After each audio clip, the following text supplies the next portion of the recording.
Okay, let's try with another one. 2, 7, and 9.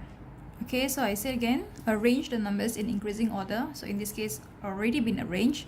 2 followed by 7 followed by 9. Okay, so the baby, the mommy, and the daddy.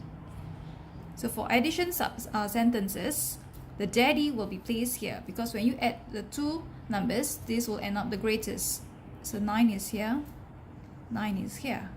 So if you start with 2, this will be 7.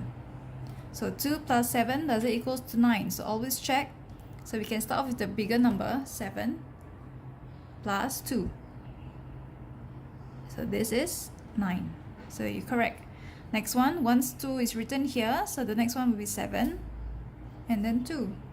So 7 plus 2 is also 9. Okay? So for subtraction, we're going to start off with the greatest number over here on the left hand side. So 9, 9. So 9 take away 2 equals 7. So check. 9 take away 2 is 7.